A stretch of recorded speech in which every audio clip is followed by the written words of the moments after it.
Hi there, I'm Will Studd, and thanks for watching. Here's another episode of Cheese Slices from our archives, proudly brought to you by Will Studd Selected Cheese. Triple cream, Stilton cheddar, Emmental, mozzarella, camembert. I love a vegetam de Kiro cheese. Parmigiano Reggiano, Roquefort de Meaux, and Montegoro, River Blue and Gouda. Asiago, Wesley, Dale, Rockland, Reblochon, Halloumi, Feta, Gorgonzola cheese. Oh, Montreal Jack, Pecorino, Swiss Gruyere. I love a vegetam de Kiro cheese. The beautiful Jämtland region of central Sweden is internationally recognised for artisan foods, and traditional cheese has been made here for at least the last 6,000 years. Today, examples of those cheeses are made on such a small scale, they're rarely found outside the region. So I've come here to find out more about them.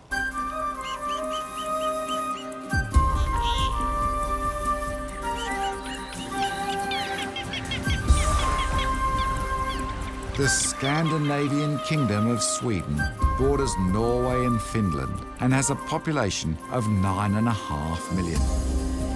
By contrast, central Jämtland represents just 10% of the total landmass.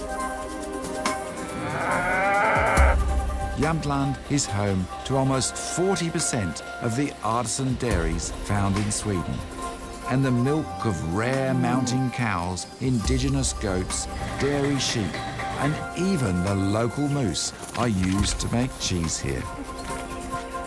This region is covered in a blanket of thick snow and ice for up to 5 months of the year, and temperatures can reach as low as -40 degrees Celsius. Until quite recently, all traditional artisan cheese and butter was produced in small dairies high in the mountains only during the summer months. The oldest of the regional cheeses are still made from raw goat's milk and aged in thick stone-lined underground cellars to prevent them from freezing during the long winter. Many of the old local traditions have been recorded by the Swedish National Centre for Artisan Foods. Established in 1995, it teaches students about the history of local foods and how to recognise and prepare them. And of course, that includes artisan cheese. We like to encourage people to start business in artisan food. I came here in 1975 and went around in the goats farm, the traditional goats farm. And the goat has always been a very important part of this county, because we had those summer farms up in the mountains. Then they had goats and mountain cows. And they made cheese and butter and everything during the summer up in the mountains. So there are very big tradition in making cheese and making butter and other products out of milk from cheese and from cow. Bodil explained that many ancient Jämtland food traditions have changed little since Viking times. And one popular example is the local flatbread, or Tunnbrod, which is commonly served steaming hot from a wood-fired oven. To find out more about Jämtland's unique link to traditional foods, I head to the weekly market to meet with Fia Gulliksson, an active member of the local slow food movement. It's been appointed by UNESCO to be a very creative region for gastronomy, and the city itself is like a city between the mountains. It's the creative city of gastronomy. We have the most artisan cheese producers in all of Sweden. Actually, per capita, more artisan cheese producers than in all of Europe. What? Just in this region? In this region. It's got no people. Yeah, we only have 125,000 people. But the thing is, the tradition of making artisan cheese never died here, because this region didn't get so industrialized like the rest of Sweden.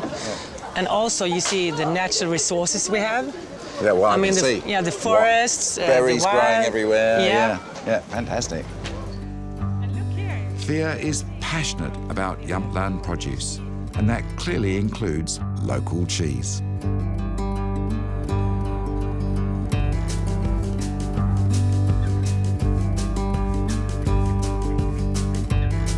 Cellar-Matured goat's cheese is recognised by the Slow Food movement as one of the world's endangered traditional cheeses, and is now produced by just 7 dairies in Sweden. Stengarde and Sigrid are 6th-generation cheesemakers with over 30 years' experience and are well known for milking one of the only remaining herds of indigenous Swedish dairy goats. Sweden was once home to tens of thousands of these goats, which had successfully adapted to living in a cold climate over thousands of years. But sadly today, less than 2,500 survive because their breed produces far less milk than their cousins in other parts of Europe. After checking out these unusual goats, my next stop is the farm's original stone-lined cellar, which was built in 1852. Wow! Look at this! I was very surprised to find the floor covered in a carpet of fresh pine needles until Sigrid explained that this was the family's traditional method of deterring hungry mice. They need to be pretty nimble and quick because demand exceeds supply, and the farm rarely matures cheese for more than 6 months. I think it's beautiful. Yeah. It's very, very moist. And it's not too goaty. It's a little sweet Yes, a little sweet. Yes. and creamy. Yes. Very, very creamy. And do you eat the rind? Yes, we can eat everything because the cheese is so white in the beginning. Yes, we can eat everything. So can I try the one made with the whey? Yes, I have boiled it many hours. How long did you boil it for? If I have 100 liter, it will be 10 kilo. 100 litres makes 10 kilos. Yes, yes. And I boiled it 5-6 hours. That's really sweet. Yes, it's sweet. That's fantastic. Yes. So- And it's only 3% fat in it. So it's good and many minerals. Many minerals, so it's very good for you. Yes, I think it's, So it might keep me really young, eh? yes. After visiting the farm and tasting the delectable cheeses, it's easy to understand why they're so popular amongst the locals. Of all the cheeses that I've tried, the one that I really love is the Cellar-Matured goat cheese. Good. That's very, very special. The rind on the outside Yes. has a very, very special taste. Can you put one aside for me for maybe 6 months' time? Yes. Cellar-Matured cheese has provided a very practical way to preserve goat's milk for use during the long, cold winter months for thousands of years. But there is another unique Scandinavian tradition of preserving cultured cow's milk that I've never seen before. It's known as long milk and dates back even further to pre-Viking times. Most examples in Sweden are made by large industrial cooperatives, so I couldn't resist an invitation to meet a local artisan producer for a taste of an authentic raw milk version. You take Oh, one look at that. of this Yeah. and pour into a bowl of milk and let it stand over the night. Yeah. And how do you eat it? Like yogurt. Like yogurt for breakfast or? Yes. Yeah. I don't know, can't get it on the spoon. It keeps falling off. There must be a special way to eat this. Yes, you have to be fast. It sort of reminds me of a little bit junkety, but not junkety. Sour but sweet. A Still little bit got- sour, not yeah, so yeah. much, but It's nice, really good. Not sure about the texture, but this is so good, so good. Like it? Really, I like it. I've never seen it we before, used but to it's eat really with nice. small cubes of fresh curd. Yeah. So you put fresh curd in there as well. And a little bit more of cream and sugar. The very cold winters mean that small villages in the mountains are few and far between. But my next stop is very close to what is claimed to be the prettiest village in Sweden. I'm here to meet the cheesemakers of Stengarde, who are well known for their large range of goats and ewe's milk cheese, as well as some made from rare Swedish mountain cow's milk. The milk is different. It's more fat, protein, and they are smaller. Different protein.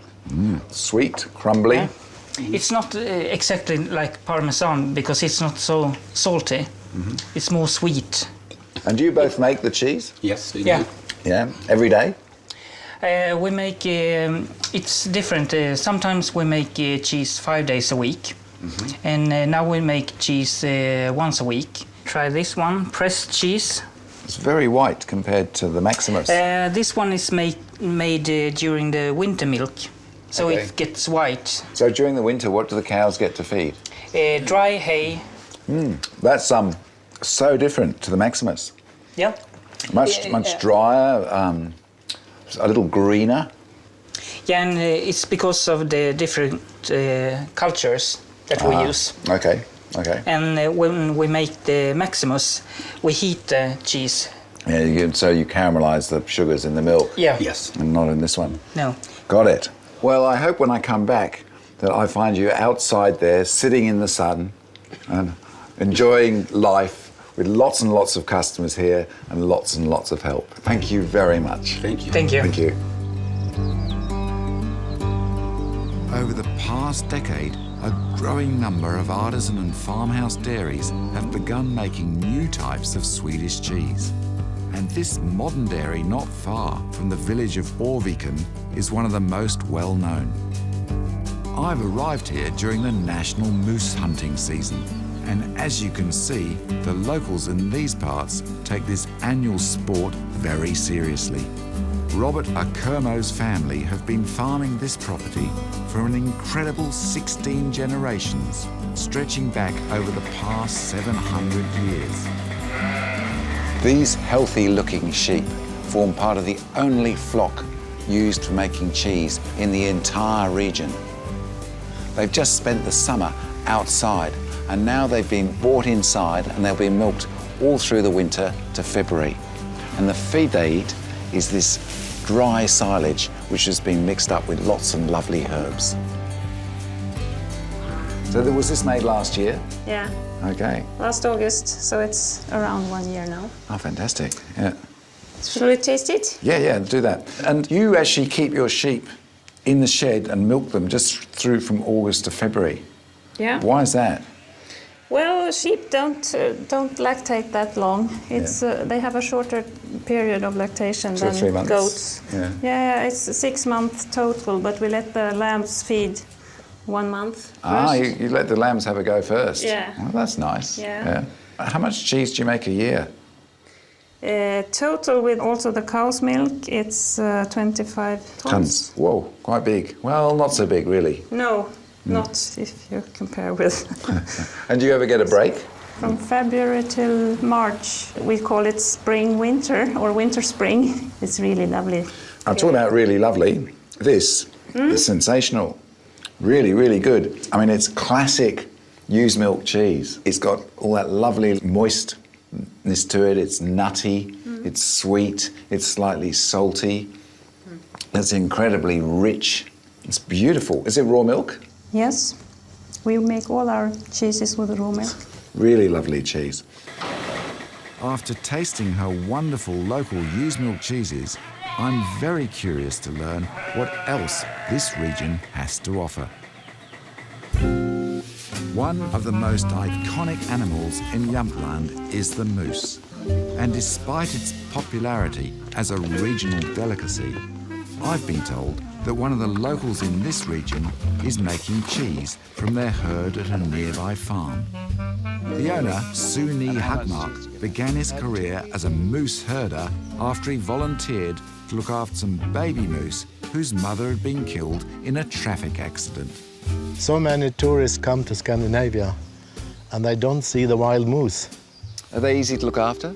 quite easy to look after. Once you got them tame, they are tame all the time.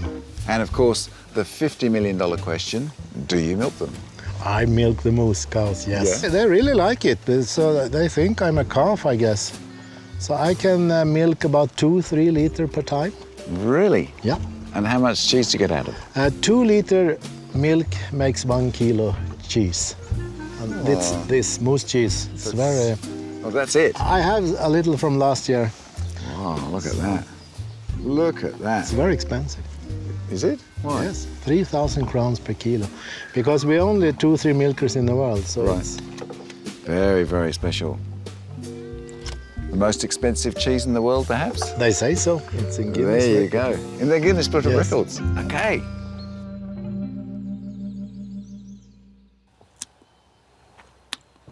Well,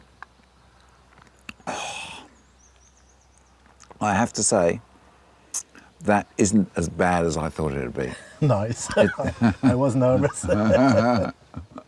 It is really okay. It's unusual. It's very unusual. You also make lots of other things from the moose. Yeah. And this paper here, Yeah. for moose droppings. Moose droppings. Every time a moose shits, it's 15 papers. 15 of these. Yeah. And is there a big demand for this paper? Yes, I sell everything because the collectors in US, they pay $150 per paper because it's compared with papyrus. So this is my big hit. Ah, so it's not the cheese, it's the paper. Yeah. Well, you know, having tried it, I can sort of understand. The owners of this dairy in Ruft, Quahayden, were responsible for putting Cellar-Matured goat cheese on the map by having it listed with Slow Food Presidia. But what makes it even more special is the milk, which comes from goats that graze on forest the same way they once did 7,000 years ago.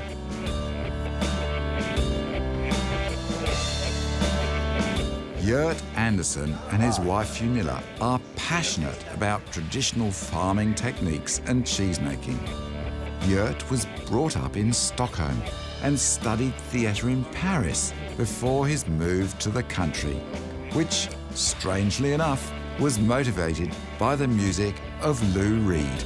I started listening to Lou Reed in 1972, and by the end of the 70s, I had been very into music and theater, and the scene was really changing when the 80s were beginning, and I was sort of thinking about how to act in a world that was changing so much. So you dropped out and came back to your grandfather's farm? Exactly. And started to make cheese? Yeah, but also I was thinking about these people that I met up here. They were born in the 19th century, they were very old, and they gave me so much positive information how to live, how to be more harmonic. I was thinking about why am I not living like these people who are living a life that is so much richer than my ambitious life of doing career is.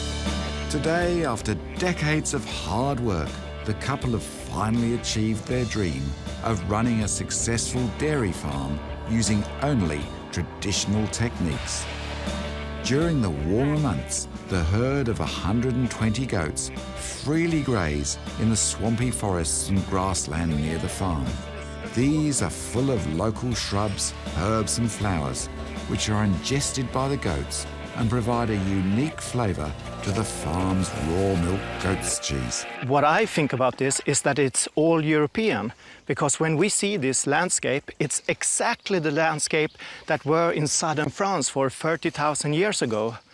So this is sort of a mirror of how we began as human beings to be hunters and collectors, and afterwards how to also be farmers. So what we are keeping here is very ancient ways of doing cheese. Gunilla is head cheesemaker here, and after seeing the care and attention to detail in the dairy, I was very keen to sample some of the cheese.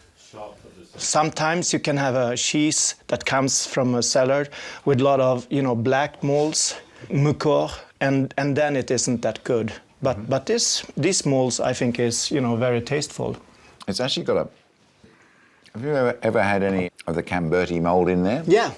No, but we haven't added. But they are global. Yeah. You can find them everywhere. So they comes out natural from this climate. That's very good. So different to some of the others I've tried. Sweet, lovely. I don't know if it's the goats and the beautiful milk or the wonderful cheese making, or probably both. But it's really good. And I must say that mould, I say, it reminds me a little bit of a mould-ripened cheese, like a camembert or something like that. It's nice. Last one, we can take a cheese that is made out of this mountain cow. Okay, so is this matured in the cellar? Yeah, absolutely. Yep. Okay. And blue? Yeah, on the rind. Okay, and a natural blue, or did you put blue in the cheese? But I put blue in the cheese. Okay, a Penicillium roqueforti. And what's so special about the mountain cow? Also that they produce another type of milk. They have other types of protein that is better to making cheese. So you can make 1 kilo from only 7 and 8 kilos of milk. So they're much more productive. Much better to make cheese out of. And the fats are omega-3. Wow. And this is really beautiful, really, really special, moist, creamy, and just with that little bit of hint of blue, salty blue at the end. Really lovely. We want to lift up the milk so that you can feel the milk quality of it. Yeah. And a hint of the cellar. Yeah. Really, really lovely. So, thank you very much. Thank you. It's been fantastic to visit, and I can see why you're so well respected. Best wishes for a fantastic future here. Thank you very much. Thank you. And you, maybe stop listening to Lou Reed for a little time. All right, okay. I'll try that. It will be impossible.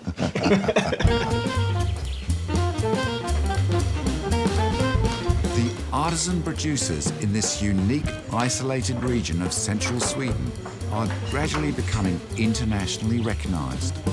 And one of the most respected is Chef Magnus Nilsson, the creative genius behind the success of Faviken, a small rural restaurant now considered one of the world's finest. It's a very small and very ambitious restaurant. Just 12, 14, 16 people eating here every night. It's a set menu, and we've always based what we do mainly around the produce from this area and the neighboring area in Norway. I think it's a very interesting region because it's, compared to the rest of Sweden, very far ahead when it comes to artisanal small-scale production of food. And that probably has to do with many things, but it's a fact today that it is. And that's something that's been the base for what we do here since day one, basically. At Faviken, Magnus and his team cook many ingredients using open flames. And the menu is made up of regional produce, which includes wildlife caught on the property and a huge collection of local herbs and plants, supplemented with their very own vegetable garden. The restaurant itself is rustic and traditional, but the food is highly sophisticated and a perfect showcase for Jämtland's seasonal produce. And I was delighted to find that one of their most popular starters is a fresh raw milk curd served with freshly squeezed lavender. The little cheese dish that we serve in the very beginning of the meal, it's one of my favorite dishes. It's very, very mild and delicate. It relies on a perfectly flavored, unpasteurized cow's milk. And then we finish by seasoning the little sort of cube of almost set cheese with just a tiny, tiny amount of lavender. Jämtland has been a fascinating region to visit, and it's been inspiring to meet the artisan producers and experience firsthand their wonderful traditions. Particularly, of course, the cheese. Oh! You!